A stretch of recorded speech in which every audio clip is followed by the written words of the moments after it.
This video will explain a little bit more about how to read the importing, exporting batteries and solar and such things from PhiSaver. This is the normal dashboard with some live data that will be updating as we speak. And we're looking at the last 30 days over here. So obviously something happened here, and if we look down, that's aircon. It's been really hot here, and the aircon's quite a large one in this particular place. So that's the cause of that. So we can see lots of normal information, but let's have a look in a bit more detail at estimating bills and solar and understanding battery consumption. So this is a more detailed and drier description or view of the data. Let's look at the same period of time, so 30 days. And before we get into the numbers, let's have a look at some graphs because they're always more fun. So this graph, let's make it big so we can see. This graph shows only two things. One is the net, and when we say net, that means what's happening at the meter, so what the meter reads. The meter can either be negative, in which case energy is being exported, or it can be, and that's above the line here, above zero. We've got import, and then below the line, we've got export. We're looking at 30 days, and each of these days has this typical solar export, but it's not exactly the same as you might expect. We could zoom in and have a bit of a look. There's these kind of wobbles here that don't look like cloud, and that is consumption that's happened in the house. In this particular place, there's also a battery. So some of that export means that the battery is full. So let's zoom in and have a look at that battery as well. We've got the battery level up here, and it's full at this point. So this is the 0 to 100. It's full at this point. And that is on this particular day, that's at 12 o'clock. And that makes sense. So what's happened here, if we go back, overnight, the battery's gone down to 29%. It's essentially no load at the meter because the energy is coming from the battery, and we'll see that elsewhere, but the energy is coming from the battery to service the load. The sun is just going to start coming up soon. So the battery is going up. So we saw the sun start here, the battery's going up, and the battery's almost charged. We can export some of it, and now there's loads in the house which can't necessarily be met by the battery, even though it has capacity, because it can't discharge too fast. So those loads are being met by the battery and a little bit of import. That's that figure there, the green figure there. And then the sun's getting really high in the sky, so we can start exporting, and hence we have negative net, which means export. Then we get to this point, and a hot water system comes on, which is totally supplied by the battery, and hence it's a bit hard to see, but in here the battery flatlines and then starts charging again, and it's totally full here.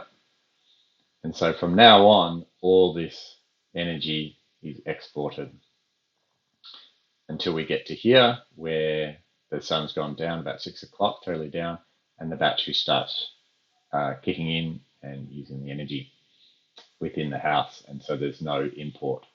So if we zoom back out again, let's have a look at if this green line gets above the 0, that means these days, apart from 1 or 2 little blips, which are practically nothing, it's only been exporting, there's been no import.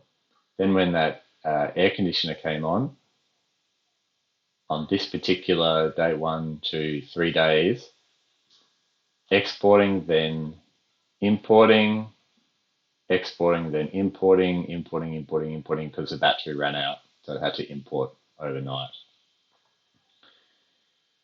So that's that's looking at it from just what's happening at the meter. But we also would like to know, well, how much energy is the solar system producing, and how much of that energy are we consuming, and how much are we exporting, etc. So another view of this, which is simplified, is what's happening here. So all these greens means exporting, tiny bit of import on these days, export, air conditioner comes on. So same view as this, just simplified and looking at slightly different units.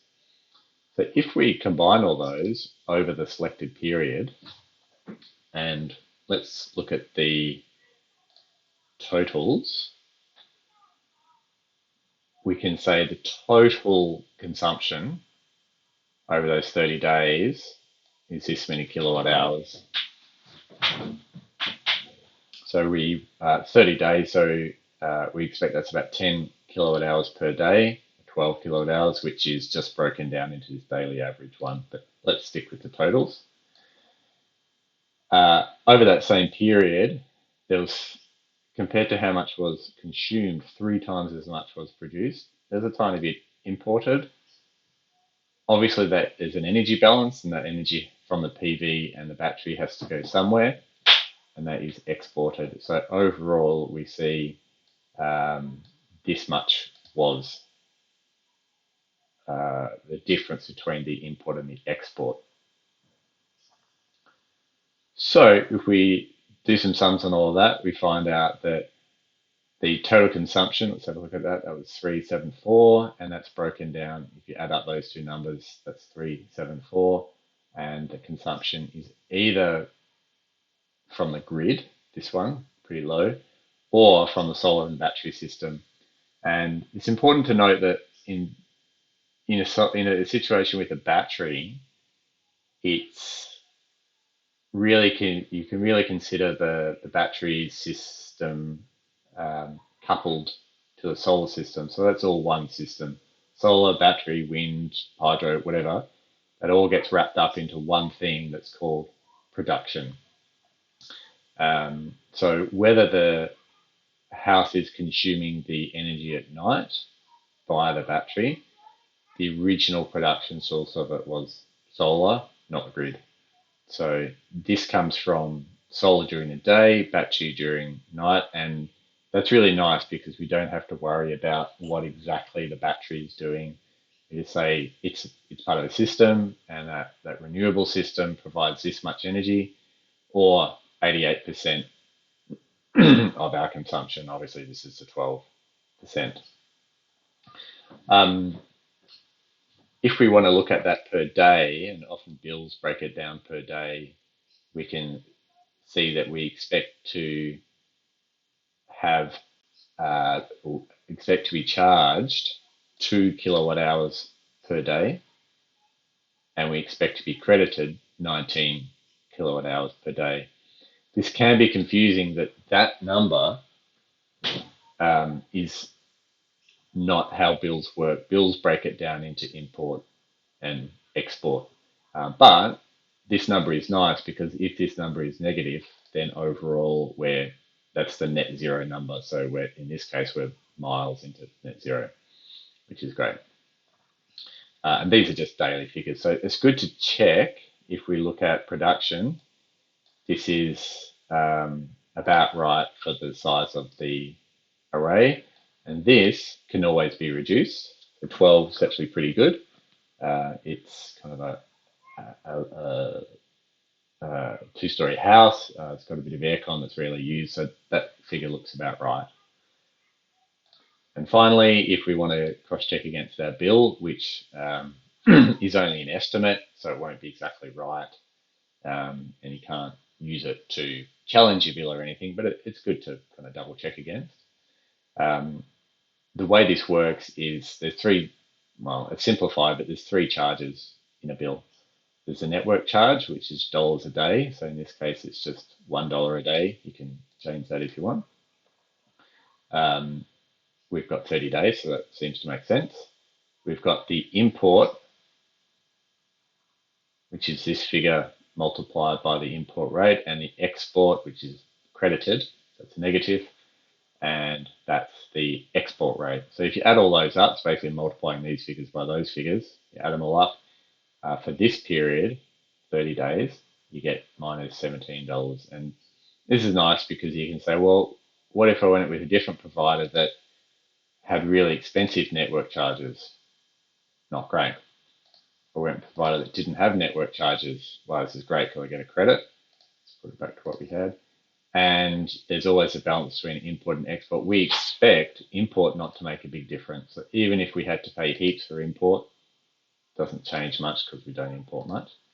But the export is going to change things. So if we could get a really good rate, that's going to change it. So when looking for a retailer for this particular site, it'd be all about export dollars per kilowatts. This is approximately what they've got at the moment.